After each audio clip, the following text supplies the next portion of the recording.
قیل من ابا قال من اطاعنی دخل الجنہ ومن عصانی فقد ابا او کما قال النبی صلی اللہ علیہ وسلم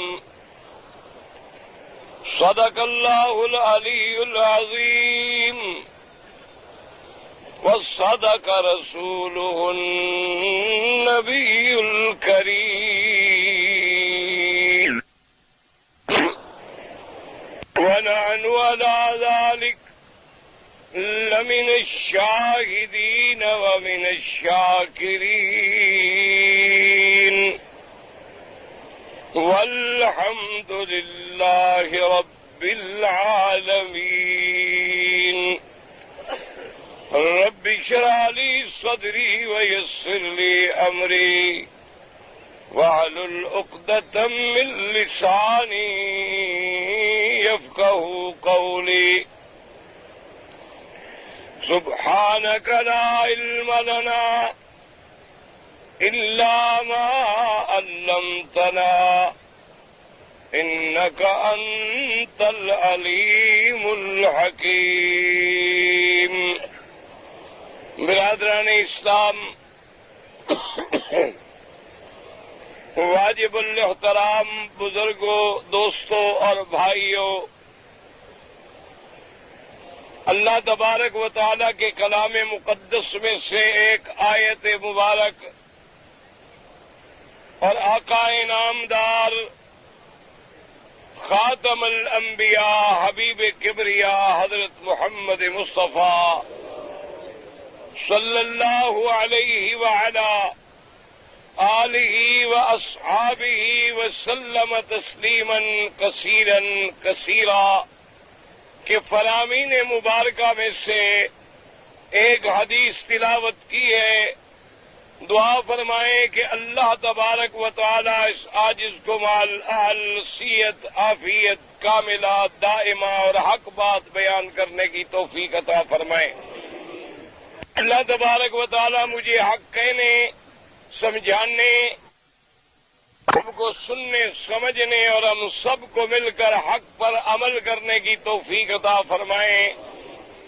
پروردگار عالم تمام آنے والوں کی حاضری، حج، عبادت، زیارت منظور و مقبول فرمائیں۔ میں نے اپنے سابقہ درس میں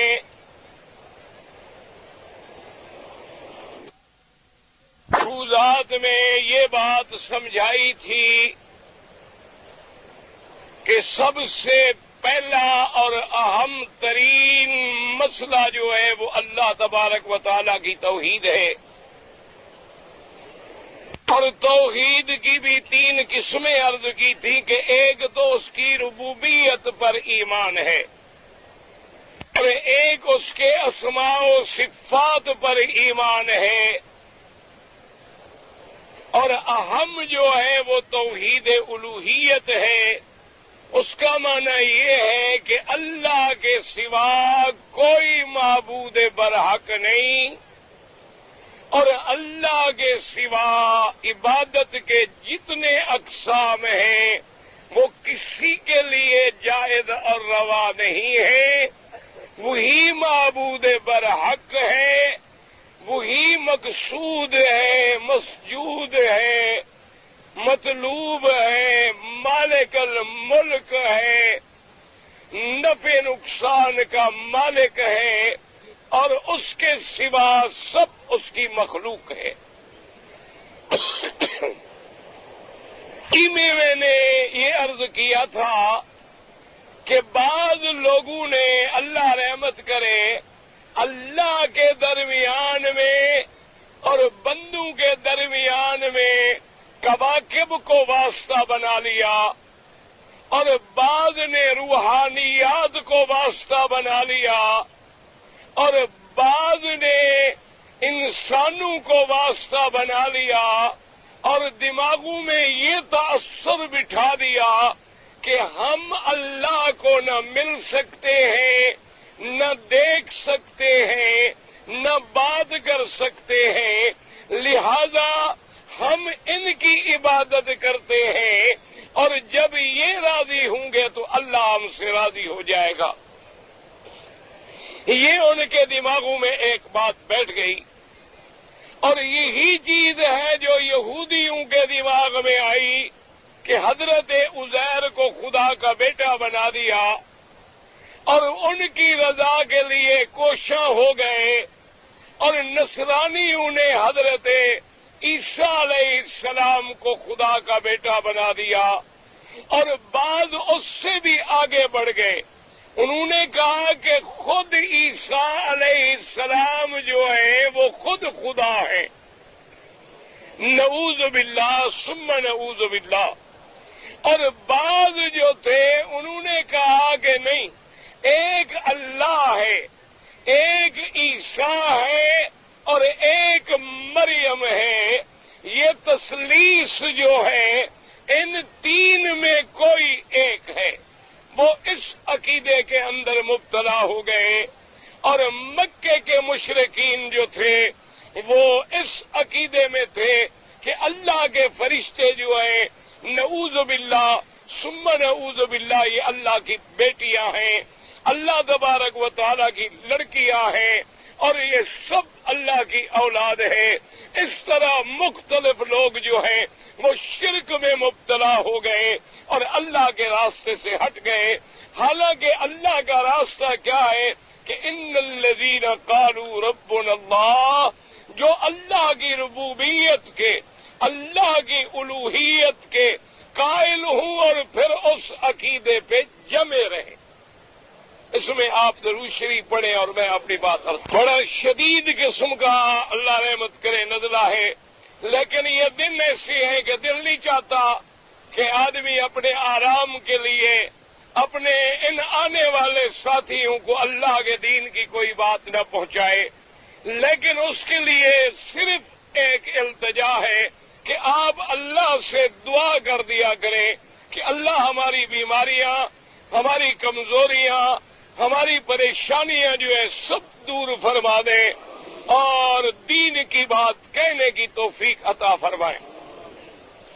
اب یاد رکھیں کہ سیدنا علی، سب کہہ دو رضی اللہ عنہ، حضرت علی رضی اللہ عنہ خلیفہ راشد ہیں، داماد محمد مصطفیٰ ہیں، میرے مدنی کے چچازاد بھائی ہیں، آپ ہر لحاظ سے اعلیٰ عرفہ شان والے ہیں، اور اللہ نے انہیں فیصلے کی اور بلاغت، خطابت، فصاحت میں اتنا بلند مقام عطا فرمایا کہ دشمن بھی ان کی شان کے قائل ہیں۔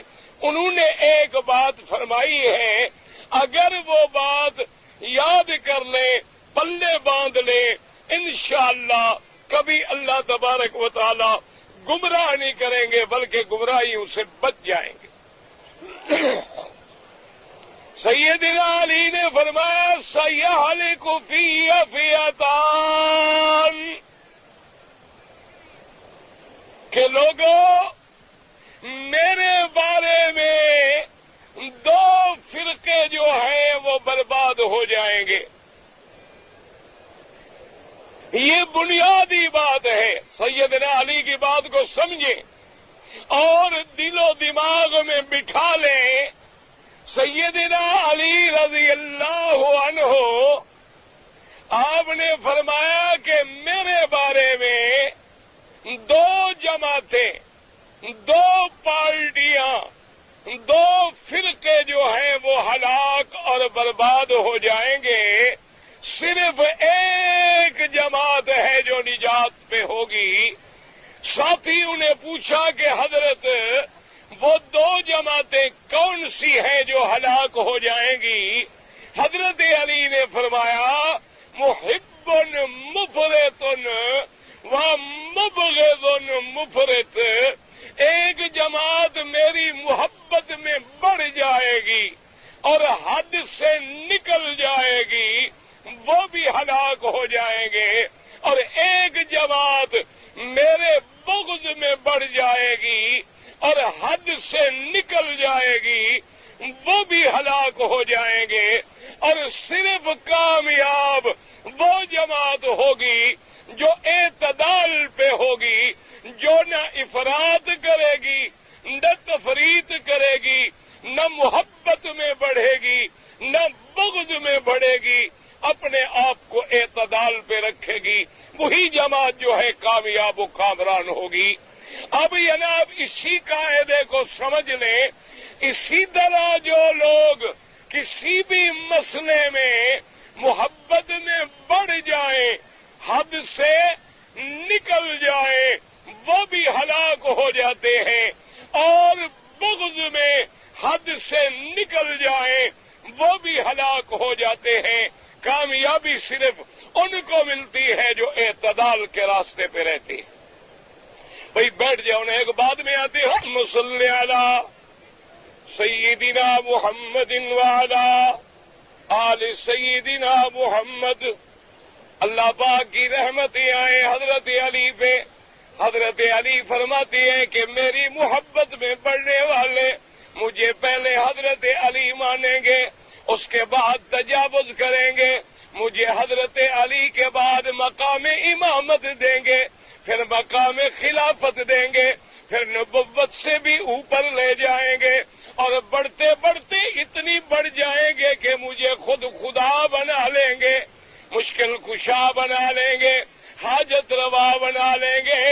وہ بھی فرمایا کہ برباد ہو جائیں گے، اور فرمایا کہ میرے بغض میں بعض لوگ حد سے نکل جائیں گے، مجھے اللہ کے نبی کا دشمن بنا دیں گے، حضور کی شان میں کوتاہی کرنے والا بنا دیں گے، محمد مدنی سے میری دشمنی ثابت کر دیں گے، حتیٰ کہ مجھے نعوذ باللہ ایمان سے بھی نکال دیں گے۔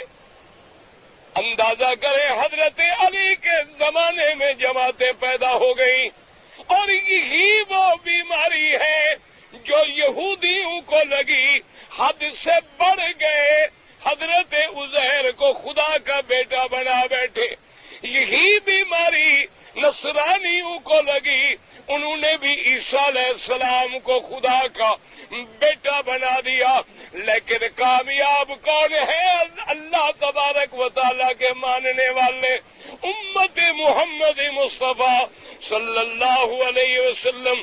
انہوں نے کہا کہ نہیں، عیسیٰ رسول اللہ بھی ہے، عیسیٰ کلمت اللہ بھی ہے، عیسیٰ روح اللہ بھی ہے، لیکن عیسیٰ عبداللہ ہے، اللہ کا بندہ ہے، اللہ کا رسول ہے، بی بی مریم کا بیٹا ہے، وہ نہ خدا ہے نہ خدا کا بیٹا ہے، اللہ اولاد سے بھی پاک ہے، اللہ جنا بھی نہیں کیا ہے، وہ سب سے اول ہے، وہ سب سے آخر ہے، ساری دنیا پہ فنا ہے، لیکن اسی کی ذات پہ بقا ہے، اور دنیا مٹنے والی ہے، ایک اسی کی ذات ہے جو باقی رہنے والی ہے۔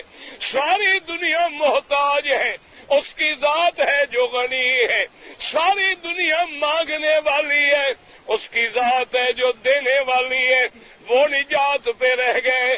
اسی طرح دیکھیں جناب، ایسی جماعت پیدا ہوئی جنہوں نے حضرت علی کو خدا بنایا، وہ بھی برباد ہو گئے۔ اور خوارج ہیں، نواصب ہیں، حضرت علی کے دشمن ہیں، آل بیت کے دشمن ہیں، انہوں نے حضرت علی کو نعوذ باللہ ایمان سے بھی باہر نکال دیا۔ اور وہ بھی ایک جماعت تو آپ نے سنا ہے نا، علی مشکل کشا، ایک جماعت خوارج ہیں، نواصب ہیں، دشمنان اہل بیت ہیں، وہ کہتے ہیں نعوذ باللہ حضرت علی تو مسلمان بھی نہیں۔ کیوں؟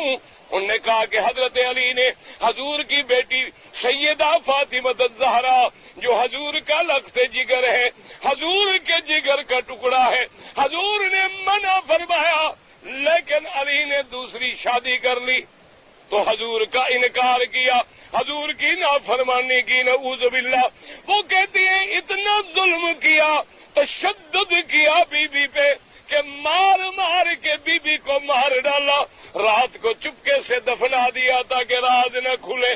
وہ اتنی بغض میں بڑھ گئے، اور کامیاب اہل سنت والجماعت ہیں، وہ کہتے ہیں علی نبی کا بھائی بھی ہے، علی نبی کا داماد بھی ہے، حضرت علی خلیفہ راشد بھی ہے، حضرت علی رضی اللہ تعالیٰ عنہ بطل من ابطال الاسلام بھی ہے، حضرت علی محبوب نبی بھی ہے، محبوب رسول بھی ہے، حسن و حسین کا ابا بھی ہے، آپ کی شان ہے۔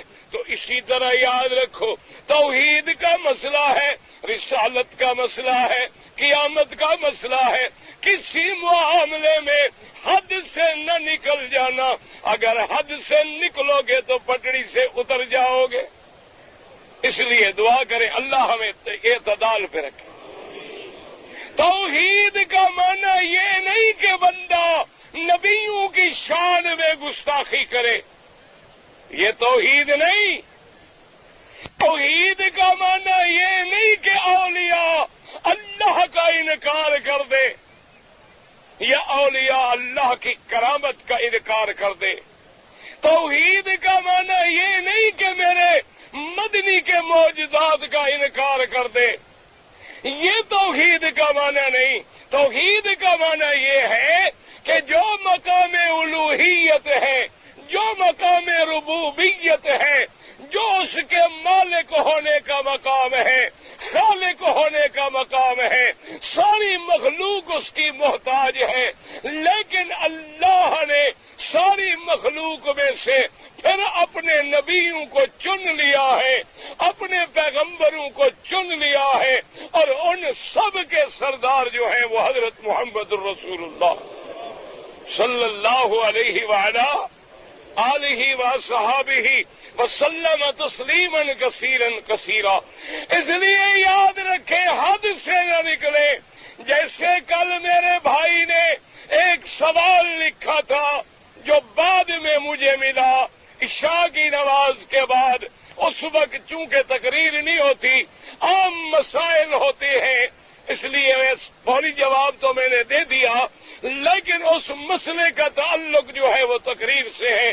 آپ دعا کریں اور میں اس بات کو عرض کروں تاکہ اللہ ہمیں سمجھنے کی توفیق دے۔ اس نے سوال یہ پوچھا ہے کہ سب سے پہلے کہ آپ جو کہتے ہیں کہ ہم جو مجلسیں کرتے ہیں، حضور پہ صلاۃ و سلام پڑھتے ہیں، حضور صرف اپنے روضے میں ہیں اور ہر جگہ تشریف نہیں لے آتے۔ اس نے کہا کہ حدیث سے مبارک میں آتا ہے کہ قبر میں جب آدمی مر جاتا ہے 3 باتوں کا سوال ہوتا ہے۔ مرنے کے بعد قبر میں کیا ہوتا ہے جی؟ 3 باتوں کے بارے میں سوال ہوتا ہے۔ پہلا سوال کیا ہوتا ہے؟ من، اچھا ایک دل سے حاجی ہو، تمہاری دعا خدا کبھی نہیں ٹالتے، دل سے دعا کر لو اللہ سب کا خاتمہ ایمان پہ کرے، اور اللہ تمام جو مر گئے ہیں، جو زندہ ہیں، جب موت آئے تو ان کی قبروں کو اللہ جنت کا ٹکڑا بنا دے۔ دعا کریں، بڑی مشکل منظر ہے۔ اس لیے اب دیکھیں، سب سے پہلے تو یہ سمجھیں کہ اس عذاب قبر میں بھی لوگ حد سے نکل گئے۔ بعض لوگوں نے یہ کہا کہ اللہ والے مرنے کے بعد، قبر میں دفن ہونے کے بعد جو تصرف کریں، جہاں جائیں، جس کی مدد کریں، جس کو ملنا چاہیں، وہ آزاد ہیں۔ اور ان کے مقابلے پہ بعض بھائی آئے، وہ اتنی آگے نکل گئے، انہوں نے کہا کہ عذاب قبر ہی جھوٹ ہے، کوئی عذاب شذاب ہوتا ہی نہیں۔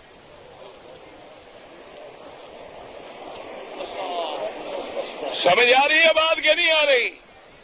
ایک پارٹی نے کہا کہ جناب مرنے کے بعد جو اللہ والے ہیں وہ ہماری باتیں سنتے ہیں، فریادیں بھی سنتے ہیں، ہمارے دکھ درد کو بھی جانتے ہیں، اور جب ہم انہیں پکارتے ہیں وہ ہماری مدد کو بھی آتے ہیں۔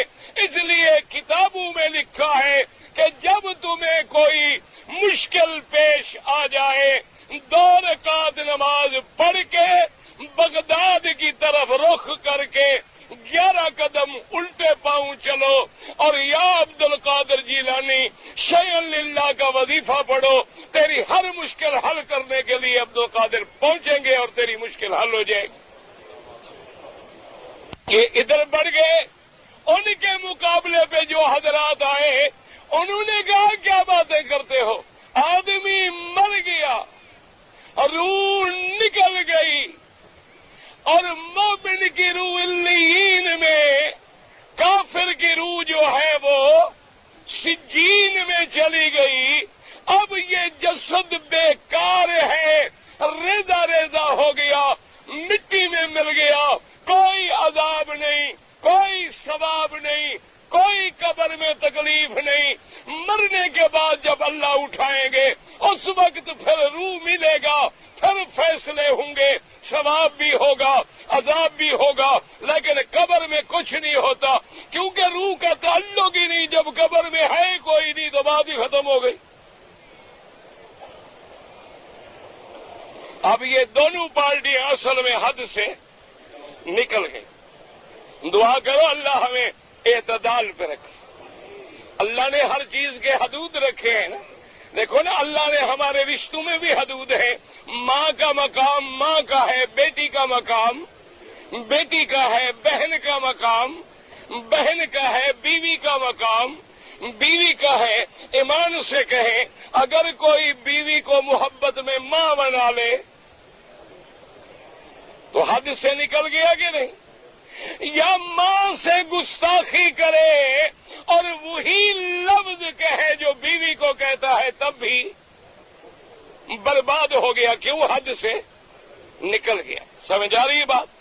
سب سے پہلی بات یہ سمجھیں کہ جیسے عقیدہ اہل سنت والجماعت ہے کہ اللہ کی توحید برحق، میرے مدنی کی رسالت و ختم نبوت برحق، اسی طرح قیامت بھی برحق، اسی طرح عذاب قبر بھی برحق۔ اگر قبر میں عذاب نہ ہوتا تو میرے مدنی ہمیں دعائیں نہ سکھاتے کہ اللہ ہمیں عذاب قبر سے پناہ عطا فرما، اللہ ہمیں فتنہ قبر سے پناہ عطا فرما۔ تو جب نبی نے دعائیں سکھلائیں، اور صرف دعائیں نہیں بلکہ صحیح حدیث ہے میرے پاک نبی کی، سیدنا محمد الرسول اللہ کی، سب کہتے ہیں صلی اللہ علیہ وسلم۔ جب حضور کا نام آئے درود پڑھا کریں، حضور کے نام پر درود پڑھا کریں، بدعتوں میں مبتلا نہ ہوں، حضور کے نام پہ درود نہ پڑے اور لاکھ انگوٹھے چومے، کوئی دھیلے کا فائدہ نہیں ہوتا۔ اصل فائدہ یہ ہے کہ جب نام آئے تم درود پڑھو، اللہ 10 رحمتیں نازل فرماتے ہیں۔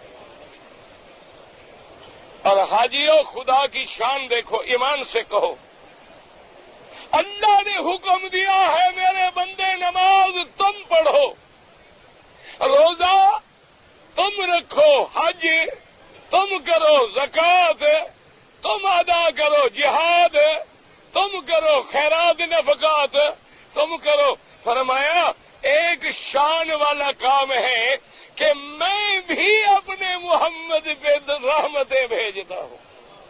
ان اللہ و ملائکتہ یصلون، اللہ بھی اور اللہ کے ملائکہ بھی، لیکن اللہ کا صلاۃ بمعنی رحمت ہے کیونکہ اس کی شان کے مطابق ہے، ملائکہ کا درود بھی ان کی شان کے مطابق ہے۔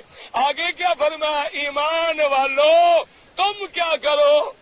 صلو، میرے مدنی پہ صلاۃ بھیجو اور سلام بھیجو۔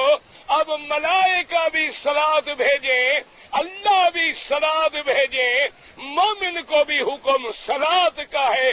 اللہ نے کہیں یہ نہیں فرمایا کہ فرشتے بھی انگوٹھے چومتے ہیں تم بھی انگوٹھے چومو، کہیں فرمایا ہے؟ اس لیے اپنے بات کو سمجھا کریں، عقیدے کو سمجھا کریں۔ اب دیکھیں کہ آمنہ کے لال، اور یہ بھی یاد رکھ لیں امام ابو حنیفہ سب کے تو رحمت اللہ ہے، امام شافعی، امام مالک، امام احمد بن حنبل کیا تو رحمت اللہ کی کروڑوں رحمتیں، یہ چارے امام اس بات پہ متفق ہیں کہ عذاب القبر حق، کہ عذاب قبر جو ہے وہ حق ہے۔ انہوں نے لکھا جو عذاب قبر کا منکر ہے وہ گمراہ ہے، اس لیے دعا کرے اللہ ہمیں گمراہ نہ بنائے۔ اچھا حضور نے کیا دعا؟ اللہم انی اعوذ بک من عذاب القبر واعوذ بک من فتنة المسیح الدجال۔ حضور نے فرمایا امت کو کہ دعا مانگو کہ اللہ قبر کے عذاب سے بچا لے، اللہ قبر کے فتنے سے بچا لے۔ اس لیے صحابہ کہتی ہیں کہ جب سیدنا عثمان کہہ دو رضی اللہ عنہ کے سامنے قبر کا ذکر آتا، حضرت عثمان روتے روتے داڑھی مبارک جو تھی وہ تر ہو جاتی۔ صحابہ کہتے کہ عثمان تم اتنا کیوں روتی ہو؟ فرمایا کہ پہلی منزل آخرت کی قبر ہے، اگر یہ منزل آسان ہو گئی تو سمجھو آگے بھی خیر ہے، اور اگر پہلی منزل میں پھنس گئے تو سمجھو آگے بھی مشکلات ہیں۔ اسی طرح صحیح حدیث میں ہے آمنہ کے لال خاتم الانبیاء سیدنا محمد الرسول اللہ۔ اللہ حضور کے زمانے میں مسجد میں حضور کے ایک بڑھیا تھی، بوڑھی عورت تھی، مسجد کی صفائی کرتی تھی، بیمار ہو گئی۔ حضور نے فرمایا صحابہ یہ بڑھیا جب مر جائے، موت آ جائے مجھے خبر کرنا، میں مدنی اس کا جنازہ پڑھوں گا۔ اب خدا کی شان ہے وہ بوڑھی بیچاری رات کو مر گئی، رات میں مر گئی۔ صحابہ نے مناسب نہ سمجھا حضور کو جگانا، انہوں نے کہا رات کا وقت ہے، حضور کو تکلیف دیں، جنازہ ہی پڑھنا ہے ہم پڑھ لیں گے۔ دفن کر دیا۔ صبح جب حضور آئے آپ نے فرمایا خبر دو اس بڑھیا کا کیا حال ہے؟ انہوں نے کہا حضور وہ تو رات بیچاری مر گئی، وہ تو دفن بھی ہو گئی۔ آپ نے فرمایا چلو مجھے اس کی قبر بتلاؤ، مجھے اس کی قبر بتلاؤ۔ صحابہ ساتھ آئے، قبر بتلائی، حضور نے جنازہ قبر پہ کھڑے ہو کے پڑھا۔ کیوں؟ تاکہ اللہ کے نبی کی دعا لگ جائے، اللہم اغفر لحینا ومیتنا وشاہدنا وغائبنا وصغیرنا وکبیرنا وذکرنا وانثانا۔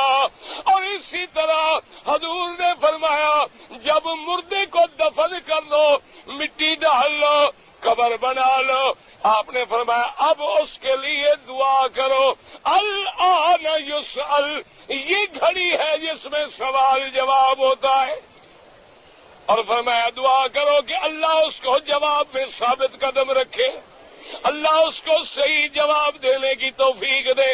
دعا کے لیے تو اس لیے ثابت ہوا کہ عذاب قبر میں سوال بھی ہے، عذاب بھی ہے، ثواب بھی ہے، نعیم بھی ہے، رحمت بھی ہے، اللہ کی طرف سے پکڑ بھی ہے۔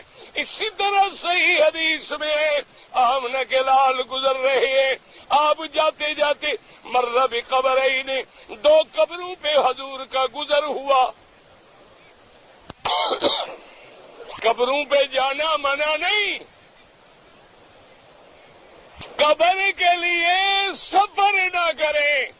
اگر اس شہر میں موجود ہیں اور وہاں قبرستان ہے، یا تیرے والدین ہیں، تیرے اقارب دفن ہیں، قبروں پہ جانے سے حضور نے منع نہیں فرمایا۔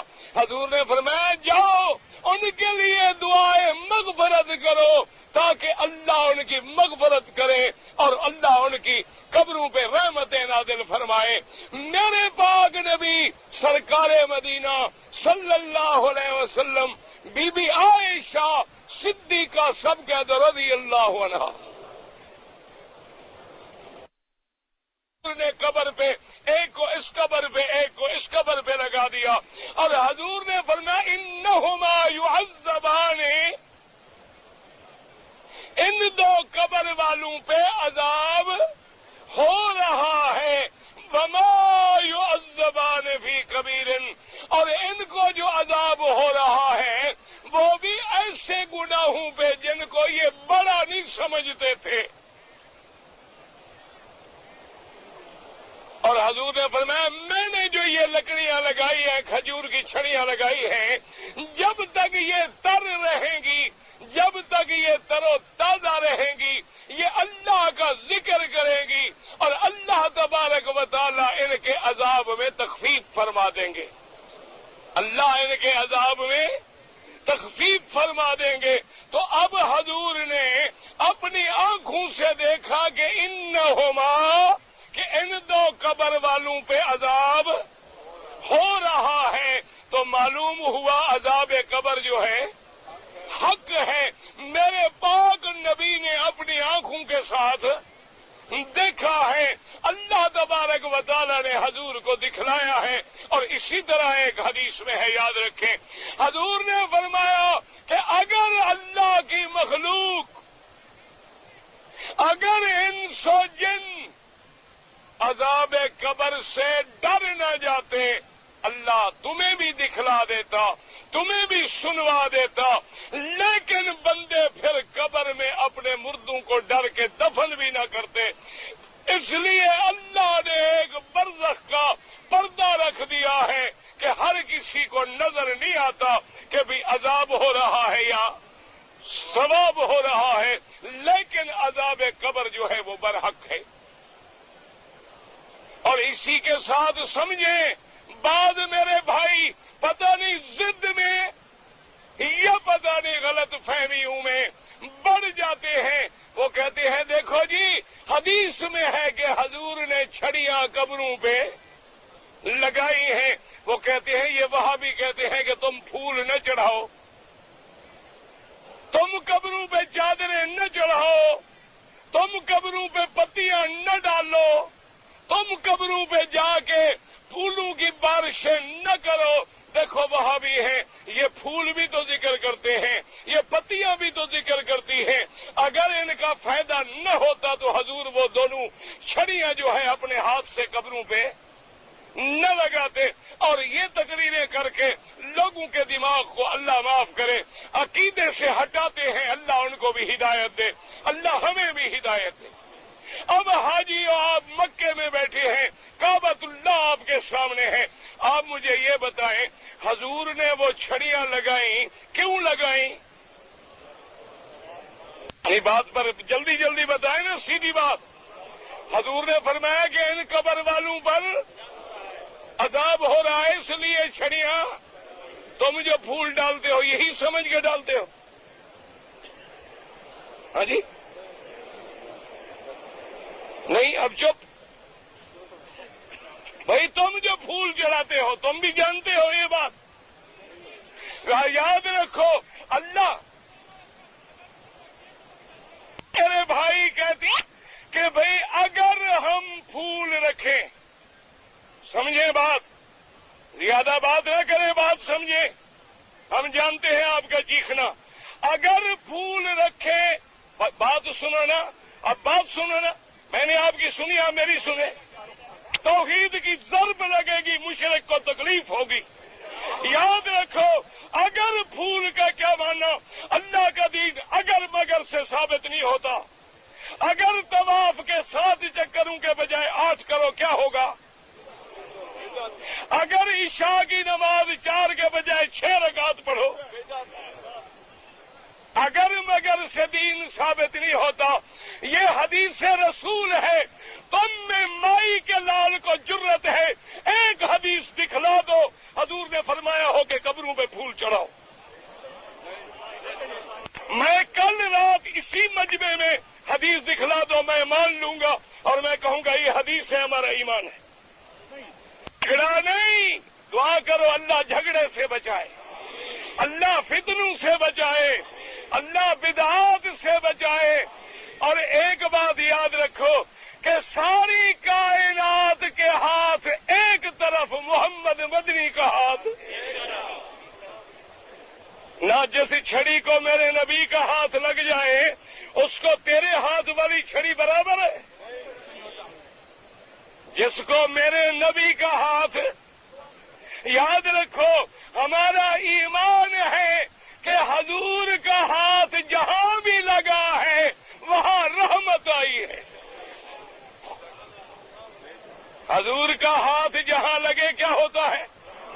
ایمان سے کہ حضور نے بیمار بکری پہ ہاتھ لگایا، گھر والی کہتی ہے کہ آمنہ کے لال یہ بکری چل نہیں سکتی، یہ کہاں سے دودھ دے گی؟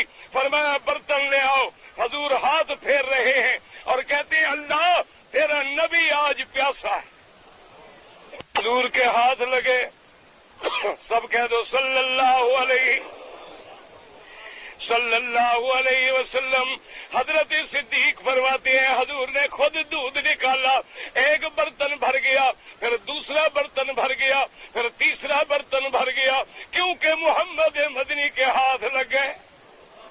وہ رحمت للعالمین، ان کے ہاتھ بھی رحمت، ان کی نبوت بھی رحمت، ان کی رسالت بھی رحمت، ان کا وجود بھی رحمت، ان کا آنا بھی رحمت، ان کا دنیا میں رہنا بھی رحمت، ان کا مدینہ بھی رحمت، ان کا شہر بھی رحمت. کون ان کا مقابلہ کر سکتا ہے؟ صحابی کہتے ہیں خدا کی قسم ہے ایک آدمی اتنا سا پانی ہے اور ہزاروں کا لشکر ہے. صحابہ نے کہا یا رسول اللہ پانی کوئی نہیں. فرمایا جو ہے لے آؤ. اپنے ہاتھ اندر رکھ دیے. صحابی کہتے ہیں خدا کی قسم ہے ہاتھ رکھنے کی دیر تھی، سارے لشکر نے پانی پی لیا لیکن برتن خالی نہیں ہوتا.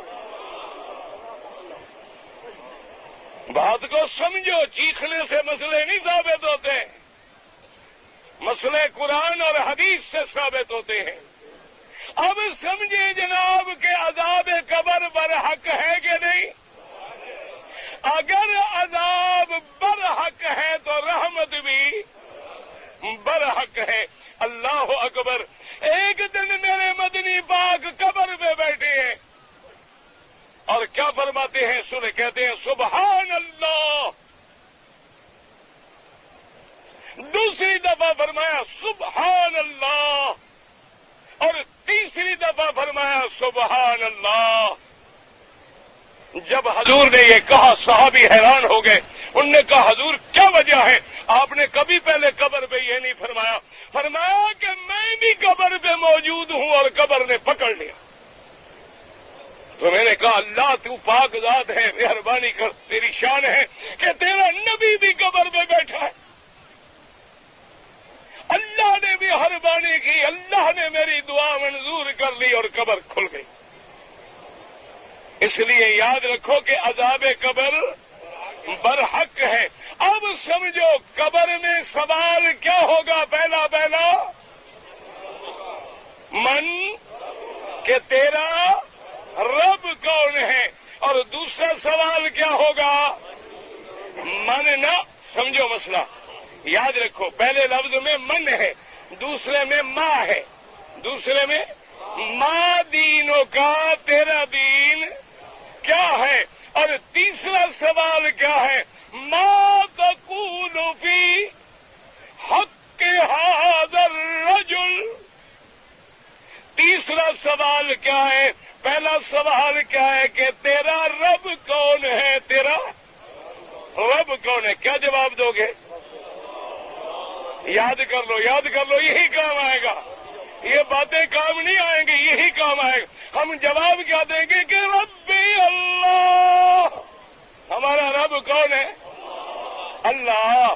دوسرا سوال آئے گا ما دینوں کا، تیرا دین کیا ہے؟ تو کیا جواب دیں گے کہ دینی الاسلام. آج کعبے میں جواب یاد کر لیں تاکہ قبر میں اللہ کرے یاد رہیں. دینی الاسلام. اور تیسرا سوال یہ ہوگا کہ ما تقول فی حق ھذا الرجل. اس بندے کے بارے میں لفظ ہے ھذا، اسی سے میرے بھائیوں کو دھوکہ لگا. انہوں نے کہا کہ حضور جب ھذا کا لفظ ہے اور ھذا قریب کے لیے ہوتا ہے، اس کا معنی یہ ہے کہ حضور ہر قبر میں تشریف لاتے ہیں.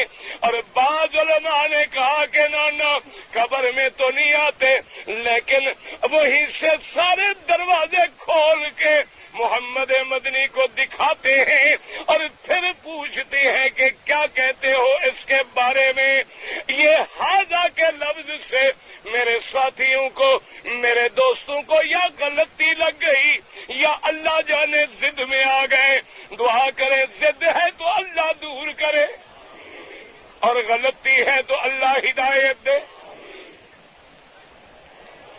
درود شریف پڑھیں گے انشاءاللہ تو بات سمجھ آئے گی. ہاں جی، 3. حج کی قسمیں کتنی ہیں؟ توحید کی قسمیں کتنی ہیں؟ اور قبر میں سوال کتنی ہوں گے؟ اللہ کی شان ہے کہ نہیں؟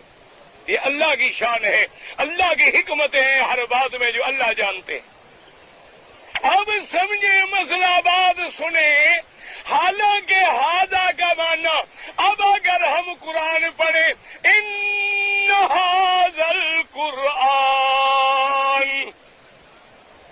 یہدی للتی ہی اقوم، کہ یہ قرآن جو ہے، اب قرآن میرے سامنے تو نہیں ہے لیکن ہم پڑھ رہے ہیں ان ھذا القرآن، حالانکہ قرآن سامنے نہیں ہے. ھذا صراطی مستقیما فاتبعوه ولا تتبعوا السبل فتفرق بكم عن سبیلی. اللہ نے فرمایا مدنی کہہ دو کہ میرا یہی راستہ ہے، میرا یہی سیدھا راستہ ہے، اسی پہ. معنی کیا ہے کہ اسلام والا راستہ، دین والا راستہ، ہدایت والا راستہ، قرآن والا راستہ. اب ھذا صراطی کہنے کا معنی یہ نہیں کہ ہم راستہ لے کے سامنے آئے، بلکہ سوال کا معنی یہ ہے.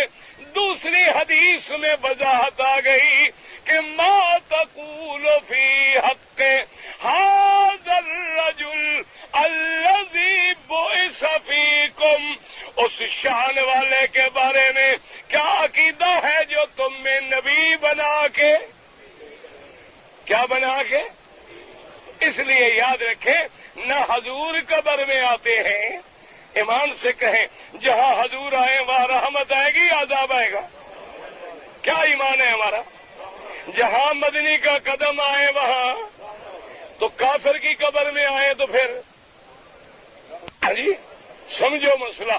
کافروں کی قبر میں آئے تو پھر وہاں بھی رحمت آ جائے، پھر کافر تو بچ گئے. ایک دوسری بات سنو، جب تم سے یہ پوچھا جائے گا من ربک کا تیرا، تو پھر رب بھی قبر میں آئے گا. سمجھو مسئلہ، سمجھو مسئلے کو، عقیدے کو سمجھو. چیخنے سے مسئلے نہیں ثابت ہوتے. اصل بات یہ ہوتی ہے زخم ہو نا نمک پڑے تو آدمی، اصل مشکل یہ ہوتی ہے کہ جب بدعت کی بیماری اندر ہو اور توحید کی چوٹ لگے، ہاں تو پھر تکلیف تو ہوتی ہے نا. پھر تک دعا کرو اللہ ان کو بھی ہدایت، اللہ ان کے سینے بھی کھول دے کہ وہ بھی حق بات کو سمجھ لیں. ہمارا تو ایمان ہے کہ جس جگہ بھی میرے مدنی آئے وہاں رحمت ہی رحمت ہے. یاد رکھیں اللہ نبی کو کسی قبر میں نہیں بھیجتے. معراج پہ بلائیں تو جبریل آتا ہے، معراج پہ بلائیں تو 1,24,000 نبی آتا ہے، معراج پہ بلائیں تو ملک آتے ہیں، جنت سجتی ہے. یہ نہیں کہ اللہ اپنے نبی کو ہر قبر میں بلا لے. معنی یہ ہوتا ہے جیسے اللہ کی ذات عرش اولی پہ ہے، اس کا معیت علم سب کے ساتھ ہے. جیسے خدا کے بارے میں سوال ہوگا، یہ معنی نہیں کہ خدا قبر میں ہے اور جگہ نہیں ہے. دین کے بارے میں سوال ہوگا، کوئی کھڑکی کھول کے اسلام نہیں دکھلایا جائے گا. اسی طرح نبی کے بارے میں سوال ہوگا، وہاں ہم کیا جواب دیں گے؟ ربی اللہ، ہمارا رب کون ہے؟ اور دوسرا جواب دیں گے دین کیا ہے، اور ہمارے جس کو بھیجا گیا وہ کون ہے؟ محمد الرسول اللہ. وہ اللہ کے رسول ہیں، وہ اللہ کے نبی ہیں. اور جو کافر ہے پتہ ہے وہ کیا کہے گا؟ جو کافر ہے وہ کیا کہے گا جب پوچھیں گے کہ من ربو کا، تیرا رب کون؟ وہ کہے گا ہاں لا ادری، ہائے ہائے مجھے کوئی. جس نے سینکڑوں جگہ سجدہ کیا ہو کس کس کا نام لے؟ ایک ہو تو یاد رہے. ایمان سے کہو بھئی سینکڑوں جو ہوں. اب ہندو کو جو کہو قبر میں کہ بتاؤ کون ہے رب، وہ 35 کروڑ دیوتے کا نام جانتا ہے لو. اس کو وہاں جو پوچھو گے اللہ کون ہے، وہ کہے ہاں جی پتہ نہیں، کبھی ادھر کبھی دیوی کبھی دیوتا، کبھی کالی کبھی شنکر، کبھی کرشنا کبھی گنگا کبھی جمنا. کس کس کا نام لے کری؟ اسی طرح جو اللہ کی توحید کو نہیں مانتے، غیروں کی قبروں پہ سجدے کرتے ہیں، وہ کس کس کا نام لیں؟ اور جو موحد ہوگا وہ کیا کہے گا؟ ان الذین قالوا ہائے ربنا اللہ ثم استقاموا، اور پھر اسی عقیدے پہ جمے رہے. اللہ فرماتا ہے ان کی شان کیا ہے؟ تتنزل علیہم الملائکہ، کہ جب مومن موحد پہ موت آتی ہے، موت کی گھڑی قریب آتی ہے، نزا لگتی ہے، سکرات لگتی ہے، اللہ کے فرشتے آتے ہیں، وہ کہتے ہیں اللہ تخافوا ولا تحزنوا، اے ایمان والو آگے کا بھی ڈر نہ کرو اور پیچھے کا بھی غم نہ کرو. وابشروا اور مبارک ہو تمہیں جنت کی، مبارک ہو تمہیں جنت کی. اور حدیث میں آتا ہے رحمت کے ملائکہ آتے ہیں اور آ کے کیا کہتے ہیں، اور ملک الموت کیا کہتا ہے؟ یا ایتھا الروح الطیب فی الجسد الطیب فاخرجی الی روح وریحان وَإِلَىٰ رَبٍّ غَيْرَ غَضْبَانٍ. ملک الموت کہے گا اے پاک روح پاک بدن میں چلو جنت کی طرف، تو اس رب کی طرف جو رب تجھ پہ ناراض نہیں ہے. دعا کر اللہ ہم پہ بھی راضی ہو جائے، اللہ ہم پہ بھی راضی ہو جائے. اس لیے سمجھے کہ عذاب قبر بھی حق ہے، وہاں سوال ہوگا، کچھ دکھایا نہیں جائے گا. اسی طرح جنت بھی حق ہے اور نعیم جنت بھی حق ہے. اسی طریقے سے جنت کے انعام بھی حق ہے. حدیث مبارک میں آتا ہے جب مومن سوال جواب میں کامیاب ہو جائے گا، اللہ کے فرشتے کہیں گے نم کا نومت العروس، اے مومن اب لیٹ جا، آرام کر قیامت تک، اب جنت کی طرح سو جا، اب تمہیں تیرا رب جگائے گا. اس لیے حد سے نہ نکلیں اور یاد رکھا کریں چیخنے کی بات الگ ہے. ہمیشہ یاد رکھیں حق والے کا مسئلہ قرآن سے، حق والے کا مسئلہ محمد کے فرمان سے. سب کہہ دو صلی اللہ. حق والا کہے گا قرآن یہ کہتا ہے، حدیث میں یہ آتا ہے، اور باطل کی نشانی یاد کر لیں، وہ کہیں گے اگر ہم کر لیں تو مگر کیا ہوتا ہے؟ ایک نشانی ہمیشہ یاد رکھنا، ایک بات وہ یہ نہیں کہے گا قرآن میں ہے، وہ یہ نہیں کہے گا حدیث میں، کیوں؟ اگلا کہے گا دکھاؤ کہاں ہے حدیث، وہ کہے قرآن میں ہے، وہ کہے گا جی آیت پڑھو، وہ کہتے ہیں نہیں جناب اگر، یاد رکھو آپ 9 تاریخ کو انشاءاللہ کہاں ہوں گے؟ سمجھو 9 کو کہاں ہوں گے؟ دعا کر اللہ سب کو نصیب کرے، اللہ سب کو صحت سلامتی کے ساتھ نصیب کرے۔ کہاں ہوں گے 9 کو؟ اچھا عرفات سے ہم کب نکلیں گے؟ سورج ڈوبنے کے بعد، پہلے نکلنے کی اجازت نہیں ہے۔ جب سورج ڈوب جائے گا تو کہاں سے نکلیں گے؟ اچھا اب ایمان سے کہو، سورج ڈوب گیا ہے، نماز مغرب کا وقت ہو گیا ہے، عبادت خدا کی ہے، اگر حاجی عرفات میں مغرب پڑھ لے تو مگر کیا ہوگا؟ نہ نماز پڑھنا اچھا کام ہے برا کام ہے؟ ہاں جی، نہ نماز پڑھنا اچھا کام ہے برا کام ہے؟ اور چلو پھول ڈالنا بھی اچھا ہوگا، نماز پڑھنا اچھا کام ہے یا گندا کام ہے؟ اور نماز کس کی ہوگی؟ عبادت کس کی ہوگی؟ اللہ کی۔ لیکن اللہ فرماتے ہیں میرے بندے میں نے دین بھیجا ہے، نمونہ کون ہے؟ کہہ دو محمد، سب محبت سے کہہ دو محمد الرسول اللہ۔ دین کا نمونہ کون ہے؟ محمد الرسول اللہ۔ اور حضور نے فرمایا کہ میری امتی ہو، سورج ڈوب جائے، نماز مغرب کی عرفات میں نہ پڑھو، راستے میں بھی نہ پڑھو۔ کہاں پڑھو؟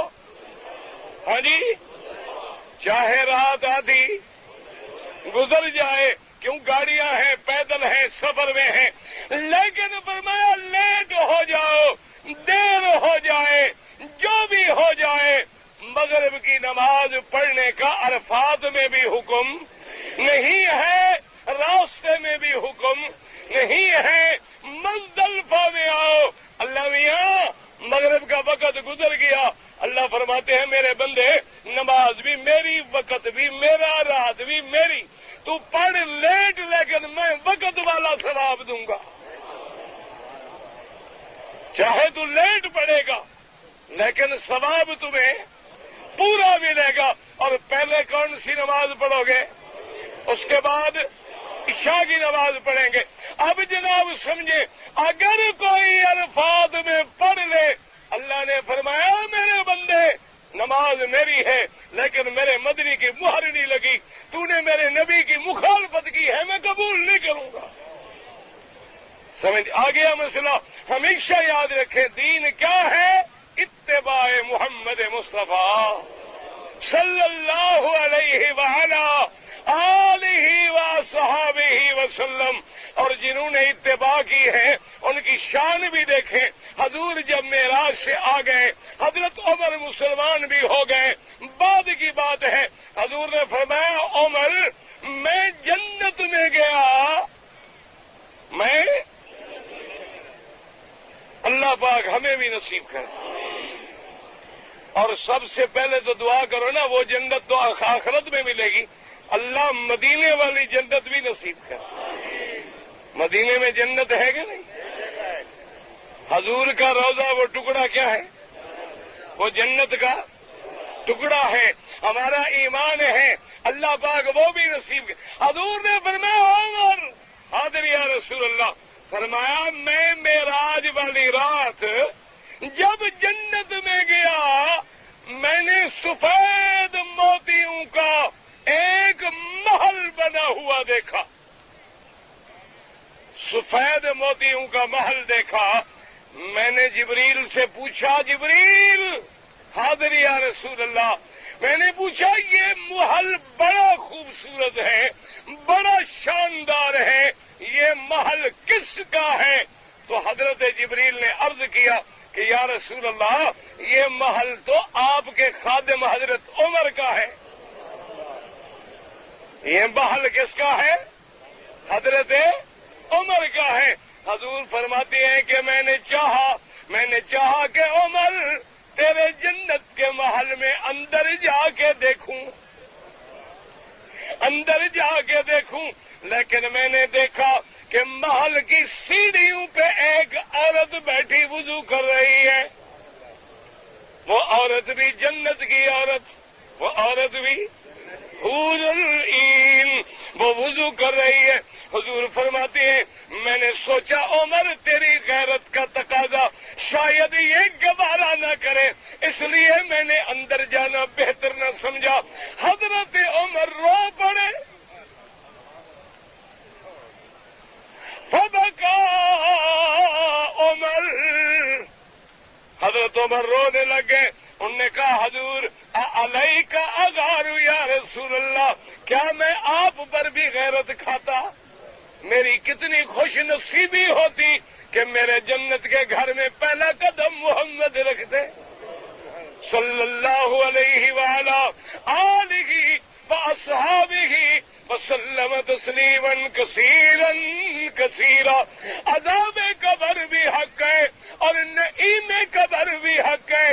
میرا پاک نبی احد کے میدان میں بیٹھی ہے، ایک عورت آ گئی. اس نے کہا کہ یا رسول اللہ صلی اللہ علیہ وسلم، میرا شوہر، میرا خاوند حضرت حنظلہ رضی اللہ عنہ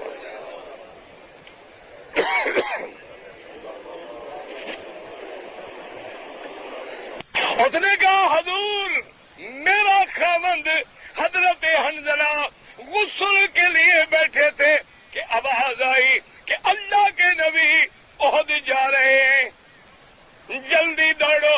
میرے خاوند نے پانی چھوڑ دیا، کپڑے پہن لیے کہ اللہ کا نبی میدان جنگ میں جا رہے ہیں، کہیں دیر نہ ہو جائے. اور مجھے حکم دیا کہ میری بیوی اگر میں شہید ہو جاؤں، شہید کو تو غسل نہیں دیا جاتا نا، شہید کو غسل کی. اللہ اکبر. کیا وجہ ہے؟ حضور نے فرمایا تاکہ خون لگا ہوگا قیامت میں اللہ کے دربار میں کھڑا ہو کہ میرا مولا تیرے راستے میں یہ خون ہوتا. اس لیے میرے خاوند نے وصیت کی کہ شہید کو غسل نہیں دیا جاتا، لیکن مجھے شرعاً غسل کی ضرورت ہے.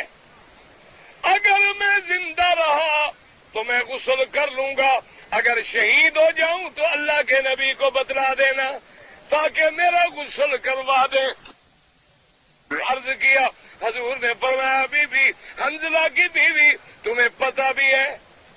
اس نے کہا حضور مجھے کیا پتا؟ فرمایا میں نبی نے اپنی آنکھوں سے دیکھا ہے اللہ کی فرشتے جنت کے میرے صحابی کو غسل دے رہے. اندازہ فرمائے. یعنی اب دیکھیں موت کے بعد نعمت بھی، ثواب بھی، نعمتیں بھی سب شروع ہو گیا. حضور نے فرمایا حضرت جعفر رضی اللہ. پتا ہے کیا لقب ہے حضرت جعفر کا؟ تیار. تیار مانا اڑنے والا. کیا مانا؟ وجہ کیا تھی؟ یہ لقب کیوں ملا؟ حضور نے فرمایا کہ میں نے احد والے دن دیکھا ہے کہ جعفر جو ہے فرشتوں کے ساتھ اڑتے جا رہے. تو اس لیے ہمیشہ یاد رکھیں کہ اللہ کی توحید بھی برحق لیکن حد سے نہ نکل جائیں. میرے پاک مدنی کی نبوت، رسالت، ختم نبوت، شان بھی برحق لیکن حد سے نہ نکل جائیں. قیامت بھی برحق، عذاب قبر بھی برحق، جنت جہنم بھی برحق لیکن حد سے نہ نکل جائیں. اگر حد میں افراط میں جائیں گے تو بھی ہلاکت ہے، تفریط میں جائیں گے تو بھی ہلاکت ہے. نجات جو ہے وہ اعتدال میں ہے. وَكَذَلِكَ جَعَلْنَاكُمْ أُمَّةً وَسَطًا